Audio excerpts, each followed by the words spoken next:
I think the biggest issue with discrimination is definitely towards transgender people in my community. Because transgender people are still such a small minority, I feel like a lot of people haven't taken the time to educate themselves on what transgenderism is, or taken the time to learn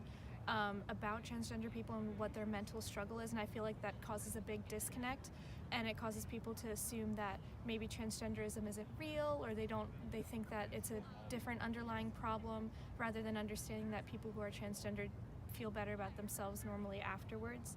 And I definitely don't have personal experience with it, but I do know 3 people from my childhood that have transitioned since then, and a lot of people that I know now have trouble adapting to that, especially since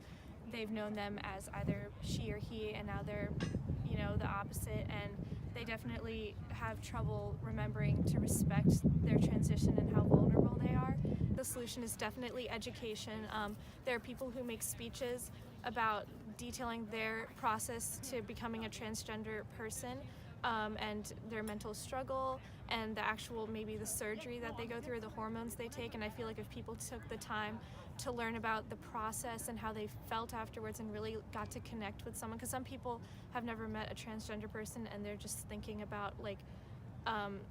kind of a typical transgender person, and they're not really understanding their individual stories. And if they were able to empathize more, then we could definitely solve the problem of discrimination.